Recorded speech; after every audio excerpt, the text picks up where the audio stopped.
देखिए, जो लोग आस्था रखते हैं उस मनुस्मृति को अपने परिवार में लागू करें। सबसे पहले अपनी महिलाओं पे लागू करें, सबसे पहले अपने बच्चों पे लागू करें, अपने बुजुर्गों पे लागू करें, तब हमें बताएं कि मनुस्मृति कितना अच्छा है। अरे इम्प्लीमेंट तो करो, भला हो बाबा साहब का। बाबा साहब पैदा हुए इस देश में और हिंदू कोड बिल लेके आए, और हिंदू कोड बिल में जो तुम्हारी महिलाएं थी जिनको सम्मान का अधिकार नहीं था, एजुकेशन का अधिकार नहीं था, संपत्ति का अधिकार नहीं था, बाल विवाह होता था, अगर वो शादीशुदा है, अगर वो एक्सपायर हो जाता उसका हस्बैंड, तो उसको दूसरी शादी करने का अधिकार नहीं था, वो बाबा साहब ने हिंदू कोड बिल में दिया। आज तुम्हारी महिलाएं, जनरल वाली महिलाएं, आज बाबा साहब के हिंदू कोड बिल की वजह से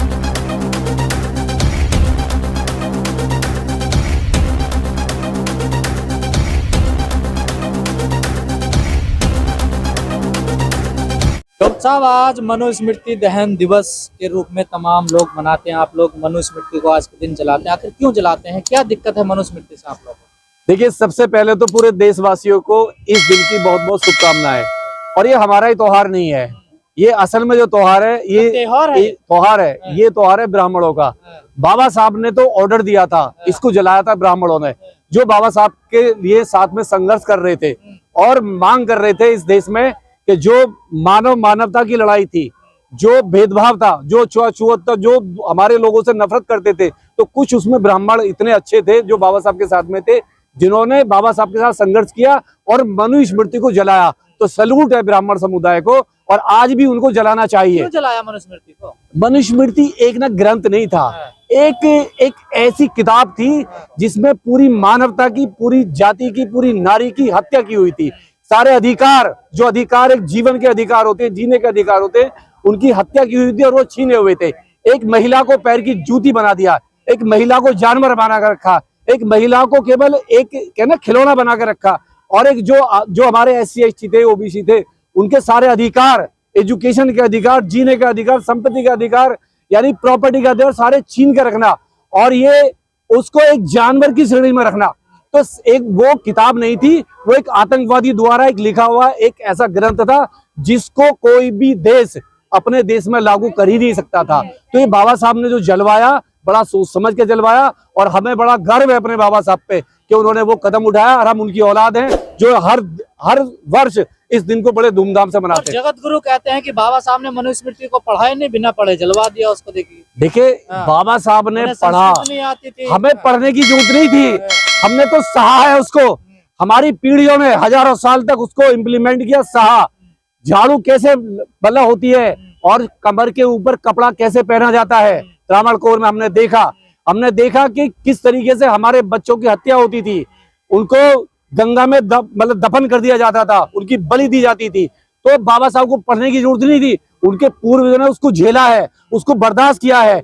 पढ़ने की जरूरत है उस ब्राह्मण को, उस मनुवादी को, जो आज कहता है शंकराचार्य ये बाबा साहब ने नहीं पढ़ा। और वो शंकराचार्य इतना डरपोक हो गया है, उसकी 2 दिन पहले आती है शंकराचार्य की, मुक्तेश्वर ने जो कहा 2 दिन पहले स्टेटमेंट आया है, और वो उसको अब इस्लाम से डर नहीं लगता।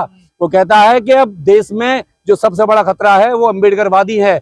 उसको मालूम चल गया है कि इस देश में जो बीज है, जो बाबा साहब गाड़ के गए अम्बेडकरवाद का, अब उस पर फल लग रहे हैं, और फल लग रहे हैं OBC के रूप में। जो बैकवर्ड है, जो OBC है, जो हाथी है इस देश में, जो डायमंड परिवार से आता है, जिसके पास सब कुछ है, आज वो इनसे अपना अधिकार मांग रहा है। और जब अधिकार मांग रहा है तो इनके पेट में दर्द हो रहा है, कहीं OBC SC ST की राह पे न आ जाए, कहीं दलितों के साथ खड़ा ना हो जाए।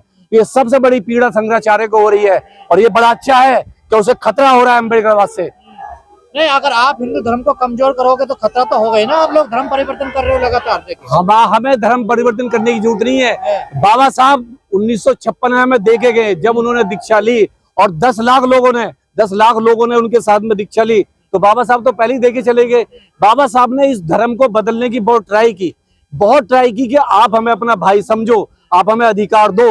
लेकिन जब इन्होंने कसम खा लिया मनोवादियों ने कि हम OBC SC ST को पैर की जूती रखेंगे, हम इनको अधिकार धर्म में नहीं देंगे, ये हमारे गुलामी रहेंगे, हमारे सेवकी रहेंगे, तो बाबा साहब ने फिर कसम खाई कि मैं इस धर्म में पैदा होना मेरी मजबूरी थी, मैं मरूंगा नहीं, ये मेरे अधिकार में होगा। आप लोग मनुस्मृति को गैर समानता पे आधारित एक ग्रंथ या एक विधान बताते हैं, लेकिन कुछ लोग तो इसमें आस्था रखते हैं ना।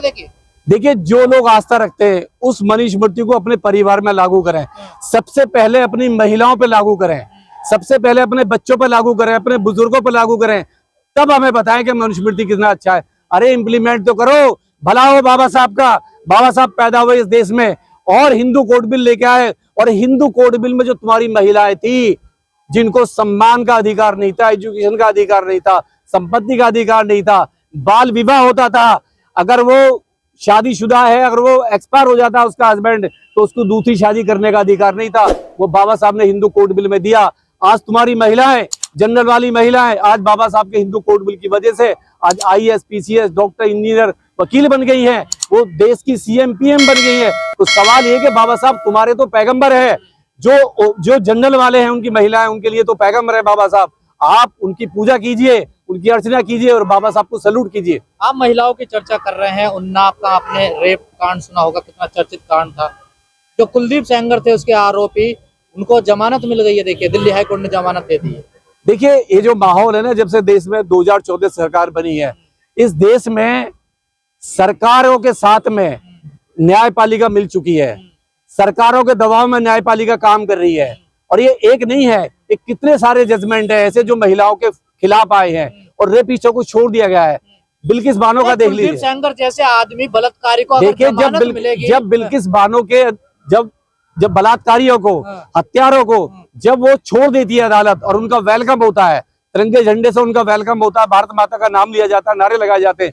ऐसे ही दिलीप सेंगर का है, एक बलात्कारी जिसको मतलब कुलदीप सेंगर का, जिसको आजीवन कारावास दिया हुआ, और ये जज बैठे हुए हैं। मैं मानसिकता बता रहा हूँ, इन जजों की मानसिकता क्या है। आप उसको छोड़ देते हो, आप उसको बाइज्जत बरी कर देते हो, तो कहाँ का एक जज को ये पता नहीं है कि अगर आजीवन कारावास दे दिया जाता है तो उसकी बेल कैसे हो सकती है, किस कानून में बेल दे दिया। से ज्यादा सजा काट ली उन्होंने, अब वो दया के पात्र हो जाते हैं, उनका बिहेवियर अच्छा रहा। रेप करने के बाद में दया का पात्र हो जाता है। राम रहीम भी दया का पात्र हो गया, आसाराम भी दया का पात्र हो गया। ये कानून के आधार पर कुछ नहीं होता है। कितने तो फिर आपका जो प्रजापति था उसको भी दे दो ना बेल, उसको क्यों नहीं दी? वो जाति के आधार पर नहीं दिया आपने। जो कैबिनेट मंत्री था वो भी तो जेल में बंद है, आपने उसको नहीं दी। कितने सारे SC ST माइनॉरिटी OBC के लोग हैं जो जेल में बंद है आजीवन कारावास में, और जो बेगुनाह है आपने तो उनको एक मतलब किसी को बेल नहीं दी। सवाल ये है, आप जाति देख के, धर्म देख के बेल देते हो। ऐसे बलात्कारियों को अगर बेल जमानत मिलती रहेगी तो जो बलात्कारी उनका तो फिर मनोबल बढ़ेगा। ऐसे तो हौसला बढ़ तो रहा है, सबसे ज्यादा हौसला बढ़ रहा है।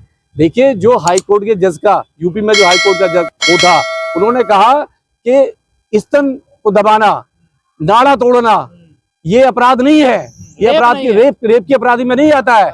और जो महाराष्ट्र में था, महाराष्ट्र में कहा जो एक मतलब लेडी महिला थी हाईकोर्ट की, उसने कहा जज ने कि ये रेप नहीं है, स्किन से स्किन टच होनी चाहिए तब रेप माना जाएगा। तो ये जो मनुवादी जज हैं ये अदालतों में बैठे हुए हैं, इनको बहन बेटी से मतलब नहीं है, इनको कानून से मतलब नहीं है। ये सरकार के प्रेशर में, दबाव में आके, और कहीं ना कहीं लालच है। जैसे वो तो कह रहे कानून के आधार पे, तो कानून के आधार पे कुछ नहीं होता है। कानून के आधार पे क्या होता है? मैंने स्तन खींचोगे, आप उसका कपड़ा फाड़ोगे, आप उसका नाड़ा तोड़ोगे, किसने कहा? कौन से कानून में आता है? कुलदीप सेंगर को कानून के आधार में नहीं, उसको तो आजीवन कारावास की सजा हो चुकी है। बेल तो होने का मतलब ही नहीं होता है, बेल होने का मतलब नहीं है। 302 का भी है उसके ऊपर, भाई उस पर तो मर्डर का भी लगा हुआ है, उससे बेल कैसे हो सकती है? सवाल ये है कि यूपी में इलेक्शन है और यूपी के इलेक्शन को देखते हुए जज ने कितना पैसा लिया है, नहीं सरकार से क्या उसकी अंदर सेटिंग हुई है। पीड़ित है वो कह रही मेरी जान को खतरा है, मेरे बच्चों को खतरा है। देखिए उसके फादर को मार दिया गया, उसकी मदर पे हमला हुआ, उसके चाचा पे हमला हुआ, उसकी चाची पे हमला हुआ, तो उसके अब भी उसकी धमकियां मिल रही है, उसकी फैमिली को धमकी दी जा रही है। और सरकार जिस तरीके से अपराधियों के फेवर में खड़ी हुई है, तो अपील करते हैं हम देश की सरकार से, जो नारा दिया है, जो मोदी साहब ने नारा दिया बेटी बचाओ बेटी पढ़ाओ का, ये नारा तमाम ऐसी बेटियों पे खत्म हो जाता है, उस नारे का कोई मतलब नहीं रह जाता है। तो अपील करते हैं कि मोदी साहब बहुत अच्छे PM है, हमारे देश में राष्ट्रपति महिला है और वो स्वतः संज्ञान ले, सुप्रीम कोर्ट स्वतः संज्ञान ले। जो अभी CGI बने हैं ये उनके अधिकार में आता है, और ऐसे जो कुलदीप सेंगर जितने भी ऐसे रेपिस्ट है उनको जेल में डाला जाए, तब के एक कानून एक रोल मॉडल बने, एक मिसाल बने, एक मिसाल बने। बिल्कुल बिल्कुल ये होना चाहिए।